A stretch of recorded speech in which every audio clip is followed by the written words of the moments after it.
La parole est à monsieur Hugo Bernalicis. On sait, Madame la ministre de la Justice, que la loi vous interdit de donner des instructions dans des affaires individuelles.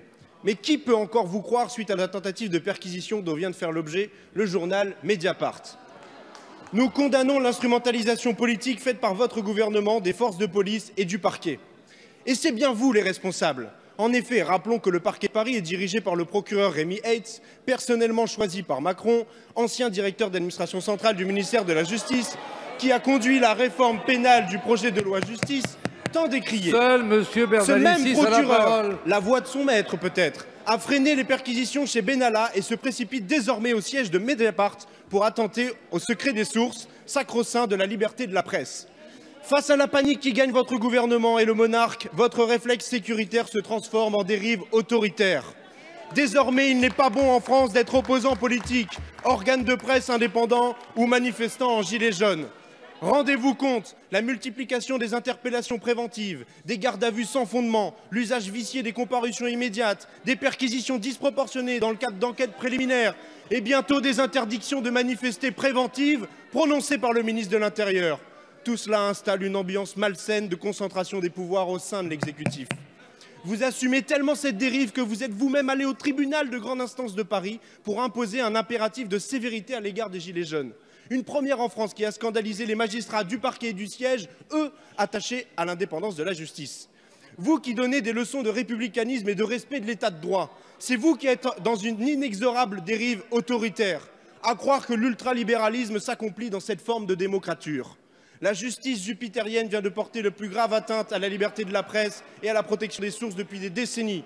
La monarchie républicaine doit cesser. Rendez l'indépendance à la justice. Alors allez-vous cesser d'intimider les journalistes et les politiques, de juger plus sévèrement les gilets jaunes que tout autre citoyen? En un mot, allez-vous cesser d'utiliser la justice et la police à des fins personnelles et politiciennes? La parole est à madame Nicole Belloubet, garde des Sceaux, ministre de la Justice.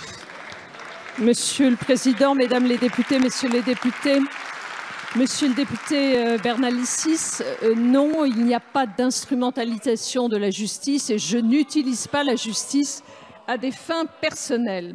En tant que garde des Sceaux, vous l'avez rappelé, il m'appartient évidemment en aucune manière de commenter les procédures judiciaires. C'est précisément une discipline à laquelle je m'astreins de manière régulière, précisément parce que je suis attachée à l'indépendance de la justice et au respect de la loi.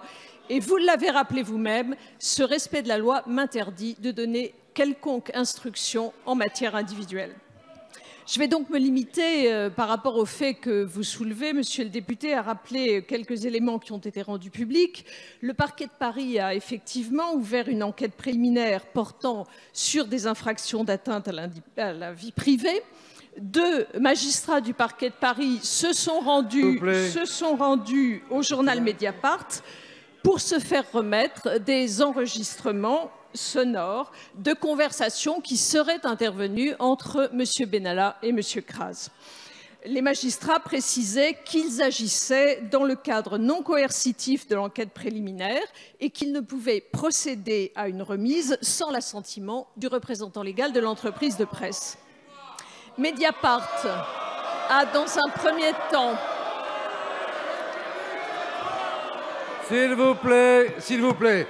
Mediapart a, dans un premier temps, refusé cette remise, mais comme la presse s'en est fait l'écho, depuis, les bandes sonores ont été remises à la justice, ce qui est une très bonne chose, je crois, pour que toute la vérité soit faite dans cette affaire. Monsieur le député, je suis attachée au principe de la liberté de la presse et à la protection du secret des sources.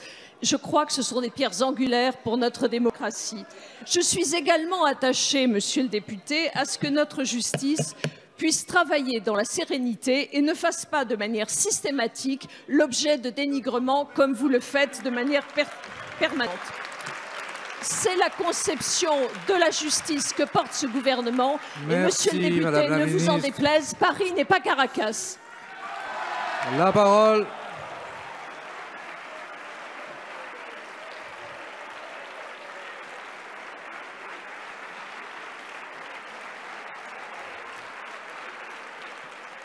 La parole est à